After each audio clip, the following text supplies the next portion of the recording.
नमस्कार, मी ॲडव्होकेट शेखर रासवळकर आपले माझ्या विधी कक्षामध्ये स्वागत आहे।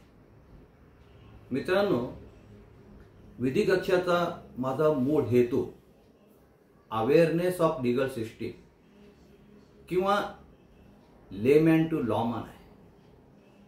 त्याचाच एक भाग म्हणून सर्वोच्च न्यायालयाच्या खंडपीठाचे न्यायमूर्ती जे.बी. पार्डीवाला आणि जस्टिस आर. महादेवन यांच्या खंडपीठाने नुकताच एक ऐतिहासिक महत्त्वपूर्ण निकाल एका दिवाणी प्रकरणात असा दिला आहे की court sub registrar must report cash transaction over ₹2 lakh to income tax department. आता असा आदेश देण्याची सर्वोच्च न्यायालयावरती का पाळी आली?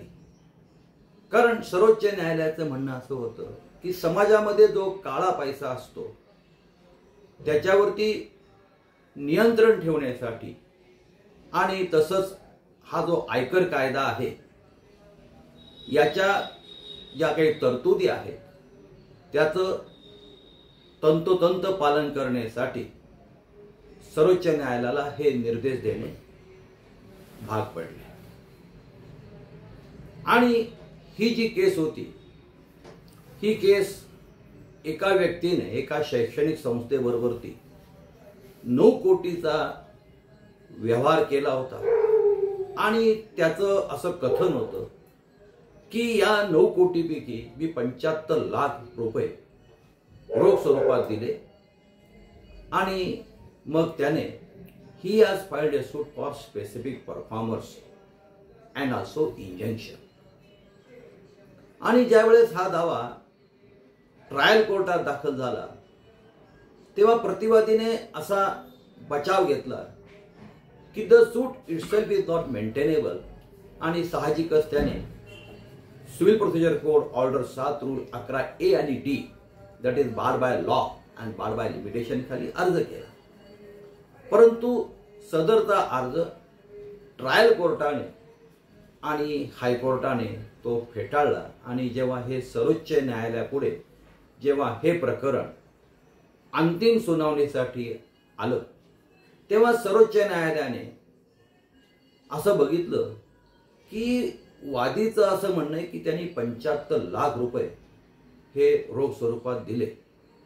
तर सर्वोच्च न्यायालयाने त्याची सिरियस नोट घेतली आणि त्यांना हा जो तथाकथित जो व्यवहार आहे हा संशयास्पद वाटला आणि मग सर्वोच्च न्यायालयाने साहजिकच ट्रायल कोर्टाचा आणि हायकोर्टाचा निर्णय हा रद्द केला आणि त्याचा तो दावा फेटाळण्यात आला।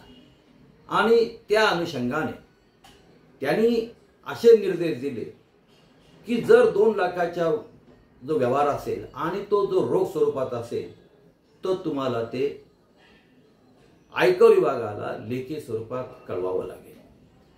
म्हणजे उदाहरणार्थ एखादा दस्त आपण जेव्हा सब रजिस्ट्रारकडे नोंदवण्याकरता जातो त्यावेळेस तो भरण्याचा एक तपशील असतो आणि त्या भरण्याच्या तपशीलमध्ये आपण पैशाची विगतवारी देतो आणि त्या पैशाच्या विगतवारीमध्ये जर तुम्ही 2 लाखाच्या वर जर ती रक्कम कॅश स्वरूपात रोख स्वरूपात दाखवलेली असेल तर it is the duty of the sub registrar to inform to the income tax department immediately.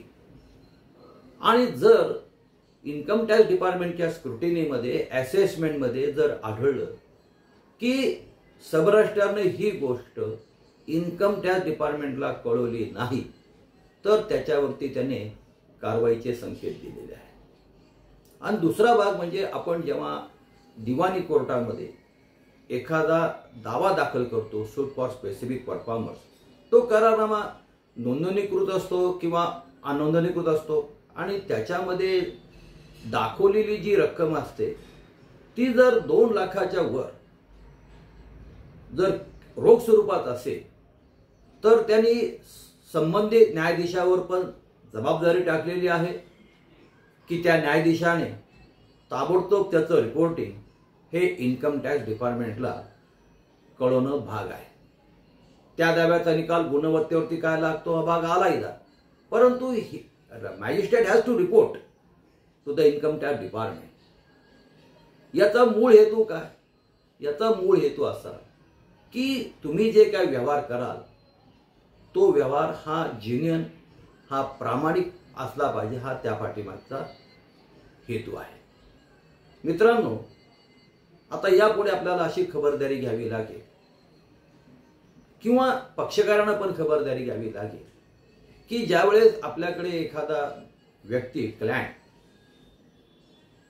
Agreement घेऊन येतो तेव्हा त्या ॲग्रीमेंटमध्ये दाखवलेली रक्कम ही जर 2 लाखाच्या वर समजा 50 लाख असेल आणि ती जर कॅश स्वरूपाची असेल तर त्याला ते हे सांगावं लागेल की ज्या क्षणी दावा दाखल होईल त्या क्षणी संबंधित न्यायाधीश तुझं हे रिपोर्टिंग इन्कम टॅक्स डिपार्टमेंटकडे करतील. कारण तो जो सेक्शन आहे इन्कम टॅक्सचा 269 ST किंवा 271 DA हे जे कलम आहे अत्यंत, त्यांनी काय म्हटलं त्याच्यामध्ये की तुम्ही जर अमाऊंट रोख स्वरूपात दाखवली तर त्याला डबल पेनल्टी आहे आणि त्याच्यावरती कारवाईचे संकेत दिलेले आहे. आणि दुसरं, तुम्ही दावा केला तर संबंधित न्यायाधीशाला कळवावं लागेल. त्यामुळे आता न्यायाधीशांनी आणि त्यांनी काय केलंय, सुप्रीम कोर्टाने हा जो आदेश पारित केलेला आहे त्याच्या प्रती सगळ्या हायकोर्टाचे, भारताचे जे रजिस्ट्रार आहेत किंवा संबंधित इन्कम टॅक्स डिपार्टमेंटला हे कळवलेले आहे. त्यामुळे आता आपल्याला या बाबतीमध्ये वकिलांना, पक्षकारांना, न्यायाधीशांना, सबरजिस्ट्रारना या सर्वांना या संबंधी ही काळजी घ्यावी लागेल. मित्रांनो, तुर्तास इथेच थांबतो. आपल्याला माझा व्हिडिओ आवडला आपण लाईक करा, शेअर करा, सबस्क्राईब करा. धन्यवाद.